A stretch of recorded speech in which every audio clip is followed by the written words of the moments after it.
Bagaimana cara kita menemukan 100 pelanggan pertama kita?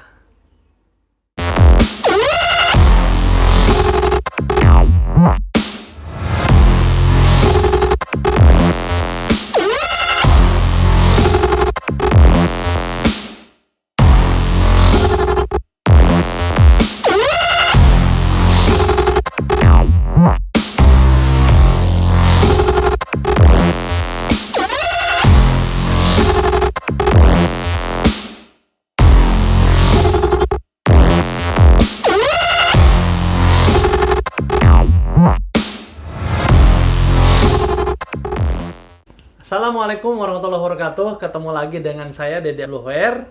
Di sharing singkat kali ini saya ingin berbagi buat Anda semua tentang bagaimana cara menemukan 100 pelanggan pertama kita, ya.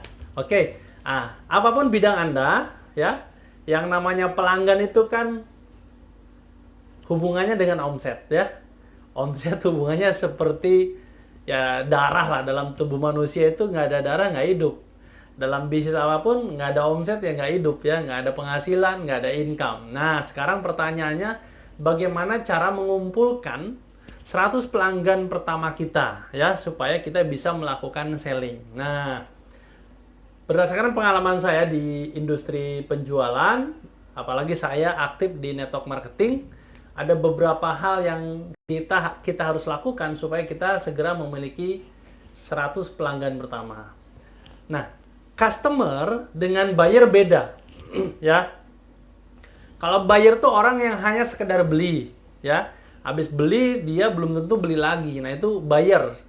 Tapi kalau customer itu pelanggan, ya, orang yang pernah beli, suka, lanjut, ya, menjadi orang yang rutin beli. Nah, tujuan sharing kali ini adalah membuat kita semua paham bahwa kita harus fokus memperbanyak customer, bukan hanya menjual ke orang yang beli putus, ya.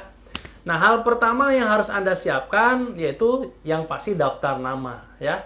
Sebelum kita menawarkan ke orang lain, tentunya ya kita harus tulis dulu orang-orang yang kita kenal dalam lingkup kita, ya, disebutnya inner circle.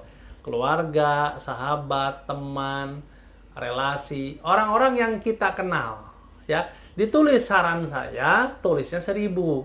Kenapa? Karena berdasarkan hukum Pareto 80-20, kalau Anda menulis 100 dapatnya maksimal 20, minimal 10. Tapi karena Anda targetnya pengen punya 1000, ya pengen punya 100, ya berarti targetnya nulisnya harus 1000 nih, ya. Tulis list orang-orang yang Anda kenal di lingkungan Anda, ya. Oke. Nah, setelah Anda tulis, Anda harus bangun hubungan. Karena gini, jual beli itu kan akan terjadi ketika orang sudah trust dengan Anda. Nah, trust itu lahir dari mana ya? Dari hubungan, ya. Jadi mulai dari sekarang, menyapa orang, terus menelpon orang, nge-WhatsApp orang. Ketika orang lain bikin status di medsosnya, Anda nge-like, Anda komen. Nah, itu fungsinya apa? Buat ngebangun hubungan. Nah, yang kedua, setelah hubungannya Anda bangun, nah, Anda juga bisa mulai nih, ya, menemukan 1-2 orang awal mungkin yang membeli produk Anda. Nah, ketika ada orang yang membeli 1-2 orang pertama, Anda bangun lagi hubungannya di situ.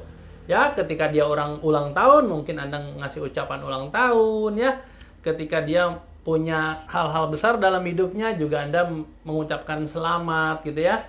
Nah, kenapa? Karena dari 2 orang ini, kita akan nanti menggali referensi. Ya, orang kalau sudah puas kan mau cerita ke orang lain. Coba Anda bayangkan, contoh saya produk utama yang sering saya tawarkan ke pelanggan-pelanggan saya produk imun. Nah, ketika orang saya bangun hubungannya dengan dia suka, saya gampang tinggal minta referensi nama ke dia, bahkan kadang-kadang dia bantu jualin loh. Nah, dia nanti cerita ke teman-temannya, ini loh, berkat minum produk imunitas yang merek Zinc sama Mooncort, anak saya jadi makin sehat, suami saya sehat, diri saya sehat. Nah, kalau mau beli ini bagus loh produknya dan sebagainya ya. Nah, dari situ saya gali lagi referensi, ketemu lagi nanti 5 nama, ketemu lagi tambahan 20, ketemu lagi 50, ketemu lagi 100. Terus seperti itu. Nah, nama dari referensi itu lebih kuat ketimbang Anda hanya sekedar nulis saja. Kenapa? Karena orang cenderung lebih percaya ke temennya ketimbang ke kita. Nah, karena temennya yang cerita, kebetulan temennya ini pelanggan kita, maka dia cenderung akan lebih percaya dengan apa yang dikatakan temannya. Nah, disitulah closing akan terjadi ya. Nah, setelah Anda punya daftar lama 1000, Anda kejar sampai jadi 100 pelanggan, Anda bangun hubungan dengan mereka, disitulah Anda mulai lakukan berbagai macam promosi ya. Baik itu offline, online, promosi di medsos, dan sebagainya. Dan ingat Bapak Ibu semua, rekan-rekan, kalau sudah punya 100 nama, dipertahankan, dibuat database, dikelola dengan baik, dilayani dengan baik, maka mudah-mudahan pelanggan Anda terus bertambah, jumlah pembeliannya juga terus bertambah ya. Temukan 100 pelanggan pertama Anda, gali sebanyak-banyaknya dari referensi. Sampai jumpa di video berikutnya. Terima kasih. Assalamualaikum warahmatullahi wabarakatuh.